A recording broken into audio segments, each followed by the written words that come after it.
నేను మీ శోభ.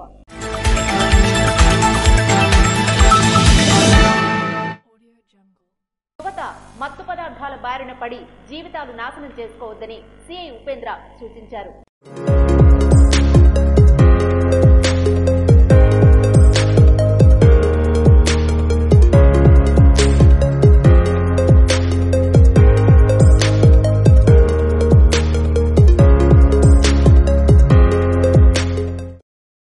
విజయనగరం జిల్లా రాజం నియోజకవర్గం రేగడి మండలం ఆమ్నలవలస గ్రామంలో సీఏ ఉపేంద్రరావు ఆధ్వర్యంలో ఎస్ఐ నీలావతితో కలిసి మత్తు పదార్థాలు గంజాయి వల్ల కలిగే అనర్థాలు సైబర్ క్రైమ్ నేరాల పట్ల ప్రజలకు అవగాహన కార్యక్రమం నిర్వహించారు. ఈ సందర్భంగా సీఏ ఉపేంద్రరావు మాట్లాడుతూ మత్తు పదార్థాలకు యువత బానిస కావద్దని, జీవితం నాశనం చేసుకోవద్దని, అలాగే గంజాయి వల్ల చాలా అనర్థాలు ఉన్నాయని, వాటికి ఏ ఒక్కరూ బానిస కావద్దని తెలిపారు. అలాగే సైబర్ క్రైమ్ పట్ల అప్రమత్తంగా ఉండాలని అన్నారు. మాదక ద్రవ్యాలు అమ్మినా విక్రయించిన చట్టరీత్యా కఠిన చర్యలు తీసుకోవడం జరుగుతుందని హెచ్చరించారు. గంజాయి, డ్రగ్స్ వంటివి రవాణాపై దృష్టి సాధించడం జరుగుతుందని, పట్టుబడితే కఠిన చర్యలు తీసుకుంటామని అన్నారు. ఈ కార్యక్రమంలో పోలీస్ సిబ్బంది పాల్గొన్నారు.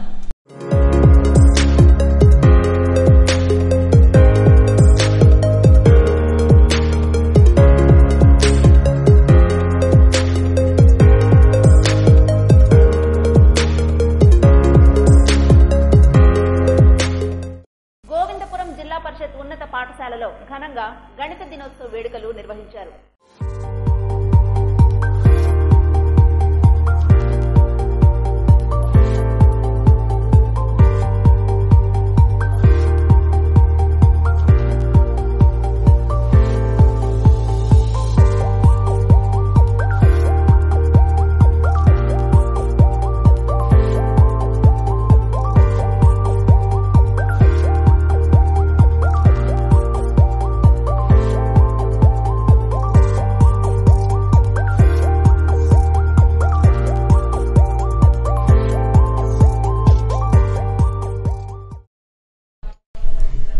శ్రీకాకుళం జిల్లా వజ్రపు కొత్తూరు మండలం జిల్లా పరిషత్ ఉన్నత పాఠశాల గోవిందపురంలో జాతీయ గణిత దినోత్సవ గణిత సప్తాహ వేడుకలు ప్రధానోపాధ్యాయులు కె హరిబాబు అధ్యక్షతన పాఠశాల గణిత ఉపాధ్యాయులు చింత ఉమారావు ఆధ్వర్యంలో ఘనంగా నిర్వహించారు.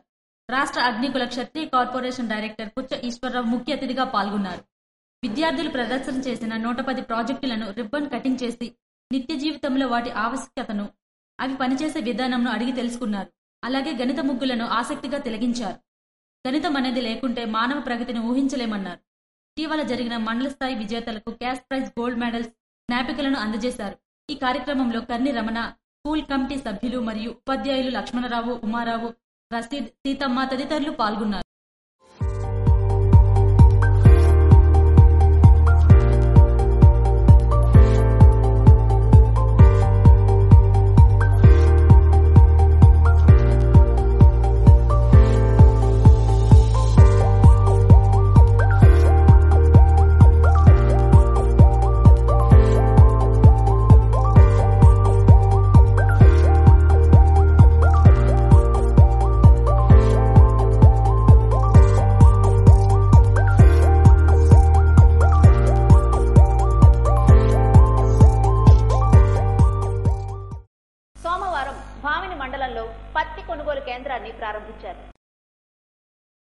సోమవారం బామిని మండలంలో స్థానిక ఎమ్మెల్యే నిమ్మక జయకృష్ణ, పార్వతీపురం మన్యం జిల్లా సంయుక్త కలెక్టర్ శోభిక ఆధ్వర్యంలో పత్తి కొనుగోలు కేంద్రాన్ని ప్రారంభించారు. ఈ సందర్భంగా నిర్వహించిన సభలో ఆంధ్రప్రదేశ్ రైతు సంఘం జిల్లా ప్రధాన కార్యదర్శి బుడితి అప్పలనాయుడు పాల్గొని మాట్లాడారు. జాతీయ రైతు దినోత్సవం సందర్భంగా బామిని మండలంలో కొనుగోలు కేంద్రం ఏర్పాటు చేయడం కూడా ఒక విశేషమని మీ అందరి దృష్టిలో పెడుతున్నాం. ఈరోజు ఇక్కడ రైతాంగం పడుతున్న బాధల్ని 2 దశాబ్దాల కాలంగా శ్రీకాకుళం ఉమ్మడిగా ఉండేటప్పుడు పార్వతీపురం, పాలకొండ, రాజా, హెచ్ఆర్ నియోజకవర్గాల కేంద్రాల్లో కొనుగోలు కేంద్రాలు పెట్టడానికి పోరాటం చేశాం. 2006లో నిరాదీక్ష చేస్తే రాజంలో గౌరవ పెద్దలు కళా వెంకటేశ్వర చొరవతో అక్కడ కొనుగోలు కేంద్రం అనేది పత్తి కొనుగోలు కేంద్రం వచ్చింది. ఒక సన్నకారు రైతు ఒక ఎకరాకి సుమారు 12,000 రూపాయలు కోల్పోతున్నాడంటే తన కష్టం ముగ్గుపాలవుతుంది, దళాల పాలవుతుంది. మరి దేనికి రైతు అప్పుల పాలవడు అని చెప్పేసి ఆ పడుదలతో ఆంధ్రప్రదేశ్ రైతు సంఘం తరఫున మరి ఒక తీరని కృషి చేస్తూ అందరిని ఐక్యం చేస్తూ ఈ రోజు ఈ విధంగా ఒక జాతీయ రైతు దినోత్సవం సందర్భంగా భావన మండలంలో కొనుగోలు కేంద్రం ప్రారంభించడం చాలా సంతోషదాయకం చెప్పేసి మీ అందరూ తీసుకెళ్తున్నాం. శ్రీకాకుళం నగరంలో ఎస్ఎఫ్ఐ ఆధ్వర్యం నందు ఫ్లాష్ మ్యాప్స్ కార్యక్రమాన్ని నిర్వహించారు. భారత విద్యార్థి ఫెడరేషన్ ఎస్ఎఫ్ఐ ఆధ్వర్యంలో స్థానిక శ్రీకాకుళం నగరం నందు ఎస్ఎఫ్ఐ ఆధ్వర్యంలో జిల్లా 43వ మహాసభలను జయప్రదం చేయాలని కోరుతూ ఫ్లాష్ మ్యాప్స్ కార్యక్రమాన్ని నిర్వహించారు. ఈ సందర్భంగా ఎస్ఎఫ్ఐ జిల్లా కార్యదర్శి హరీష్ మాట్లాడుతూ విద్యారంగంలో ఉండే సమస్యలపైన విద్యార్థుల హక్కుల కోసం మాత్రమే కాకుండా సమాజాన్ని చైతన్యపరిచేందుకు సామాజిక స్పృహ కలిగినటువంటి సంఘం ఎస్ఎఫ్ఐ సంఘం అని అన్నారు. దానికోసమే మాదక ద్రవ్యాల రహిత సమాజం కోసం మహిళలపై జరుగుతున్న అత్యాచారాలను అరికట్టాలని చెప్పి ప్రభుత్వ రంగ సమస్యలు ప్రైవేటీకరణ ఆపాలని డిమాండ్ చేస్తూ శ్రీకాకుళం నగరంలో ముఖ్యమైన కూడళ్ల వద్ద డాన్స్ కార్యక్రమం ద్వారా సమాజాన్ని చైతన్యపరిచే కార్యక్రమాలు చేస్తున్నామని తెలిపారు.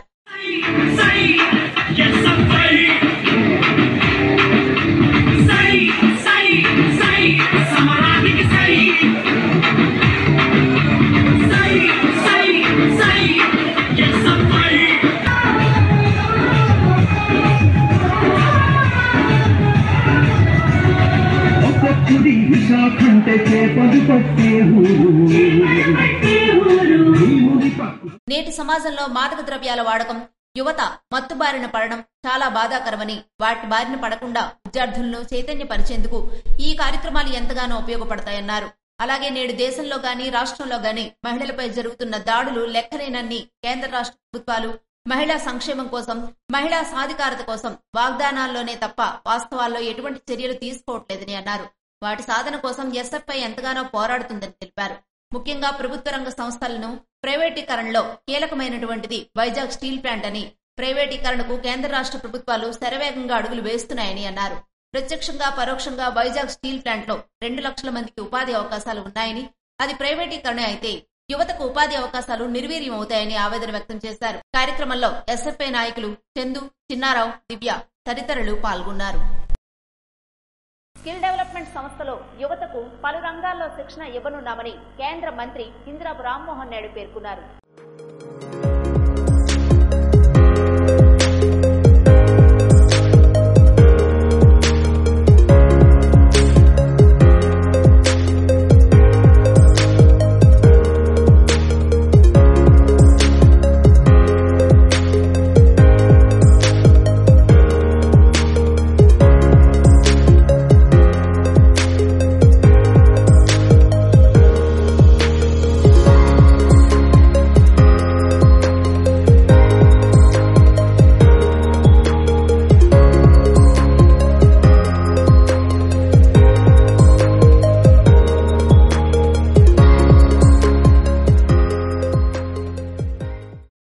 నిరుద్యోగ యువతీ యువకులకు ఉద్యోగ ఉపాధి అవకాశాలు కల్పించడానికే నైపుణ్యాభివృద్ధి సంస్థను రాష్ట్ర ప్రభుత్వం నెలకొల్పిందని కేంద్ర పౌర విమానయాన శాఖ మంత్రి కింజరాపు రామ్మోహన్ నాయుడు పేర్కొన్నారు. శ్రీకాకుళం నగరంలోని నాగావళి హోటల్లో AP state skill development corporation ఆధ్వర్యనందు హెచ్ఆర్ కాంక్లేవ్ ప్రోగ్రాం మంగళవారం నిర్వహించారు. స్కిల్ డెవలప్మెంట్ సంస్థలో యువతకు పలు రంగాల్లో శిక్షణ ఇవ్వనున్నామని తెలిపారు. నిరుద్యోగులు ఉద్యోగ అన్వేషణలోనే సమయం వృధా చేయకుండా ప్రతి ఒక్క కుటుంబం నుంచి ఒక వ్యాపారవేత్త తయారు కావాలన్నదే సీఎం చంద్రబాబు నాయుడు ఉద్దేశమన్నారు. యువత నైపుణ్యాలను అభివృద్ధి పరచుకోవడం ద్వారా ఉద్యోగ ఉపాధి అవకాశాలను సులువుగా పొందొచ్చని తెలిపారు. ఎమ్మెల్యే గొండుశంకర్ మాట్లాడుతూ ప్రభుత్వం అందిస్తున్న సదుపాయాలను నిరుద్యోగ యువత సద్వినియోగం చేసుకోవాలని కోరారు. కార్యక్రమంలో జిల్లా కలెక్టర్ స్వప్నిల్ దినకర్, విజయనగరం పార్లమెంట్ సభ్యులు కలిసిట్టి అప్పలనాయుడు, శ్రీకాకుళం నియోజకవర్గ శాసనసభ్యులు గొండుశంకర్, శ్రీకాకుళం జిల్లా తెలుగు యువత అధ్యక్షులు మెండ దాసునాయుడు తదితరులు పాల్గొన్నారు.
కంచిలి మండలం పెద్ద కొజ్జీరియా జంక్షన్ సమీప జాతీయ రహదారిపై మంగళవారం ఉదయం ఘోర రోడ్డు ప్రమాదం చోటు చేసుకుంది.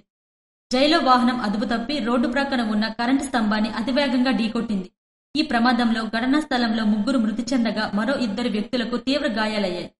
విషయం తెలుసుకున్న నేషనల్ హైవే సిబ్బంది, పోలీసులు ఘటనా స్థలానికి చేరుకుని గాయపడిన వ్యక్తులను చికిత్స నిమిత్తం సోంపేట ప్రభుత్వ ఆసుపత్రికి తరలించి ఘటనపై కేసు నమోదు చేసి దర్యాప్తు చేస్తున్నారు. విశాఖ నుంచి జాత్పూర్ దుర్గామాత ఆలయ దర్శనానికి వెళ్తుండగా ఈ ఘటన చోటు చేసుకుందని పోలీసులు తెలిపారు. మృతుల వివరాలు: కరిశెట్టి సోమేశ్వరరావు, ఎం లావణ్య, స్నేహ గుప్తా దుర్మరణం పాలయ్యారు. విశాఖపట్నం సీతమ్మదారి నుండి ఒరిస్సాలోని జాజ్పూర్ అమ్మవారి దర్శనానికి వెళ్తుండగా మార్గమధ్యమంలో ఈ ప్రమాదం చోటు చేసుకుందన్నారు.